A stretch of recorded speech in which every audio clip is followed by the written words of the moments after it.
किस्सा दिल्ली का।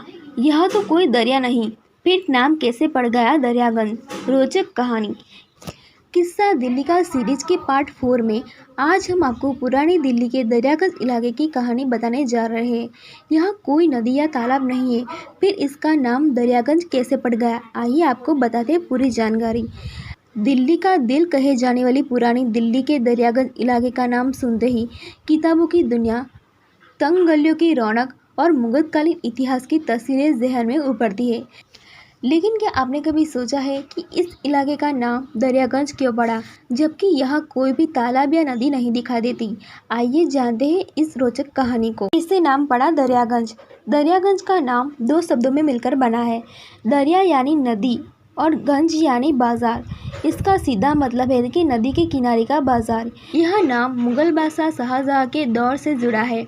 जब 17वीं सदी में शाहजहां बाद पुरानी दिल्ली की नींव रखी गई, उस समय यमुना नदी इस इलाके के बेहद करीब बहती थी और दरियागंज का क्षेत्र नदी के तट पर एक हलचल भरा व्यापारिक केंद्र था। यमुना के किनारे होने की वजह से इस जगह को दरियागंज का नाम मिला। आज भले ही नदी का रास्ता बदल गया हो, लेकिन यह नाम उस ऐतिहासिक जुड़ाव की याद दिलाता है। बेहद खास है यहाँ का ऐतिहासिक बाजार। दरियागंज सिर्फ एक बाजार नहीं, बल्कि मुगलकालीन वास्तुकला और संस्कृति का एक जीवंत नमूना है। इस इलाके की तंग गलियाँ, पुरानी हवेलियाँ और ऐतिहासिक इमारतें इस दौर की कहानियाँ बयां करती है। कि मिसाल के तौर पर यहाँ की जीनत उल मस्जिद है, जिसे औरंगजेब की बेटी जीनत उन निसा ने 18वीं सदी में बनवाया था।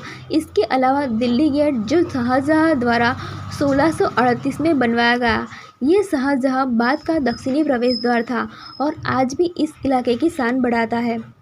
किताबों की दुनिया का गढ़। दरियागंज का नाम आज देश भर में सस्ती और दुर्लभ किताबों के लिए मशहूर है। यहाँ का रविवार पुस्तक बाजार किताब प्रेमियों के लिए किसी तीर्थ से कम नहीं है।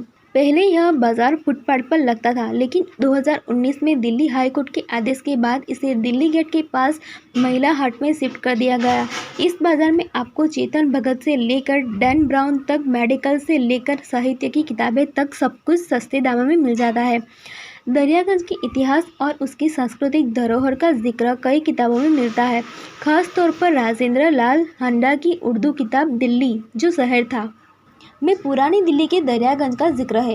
इस किताब का अनुवाद शुभम मिश्रा ने किया था, जिसमें दरियागंज को शाहजहां बाद के एक अहम हिस्से के रूप में दर्शाया गया है।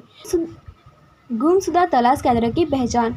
1980 और 1990 के दशक में दूरदर्शन के दौर में दरियागंज का एक पहलू मशहूर हुआ।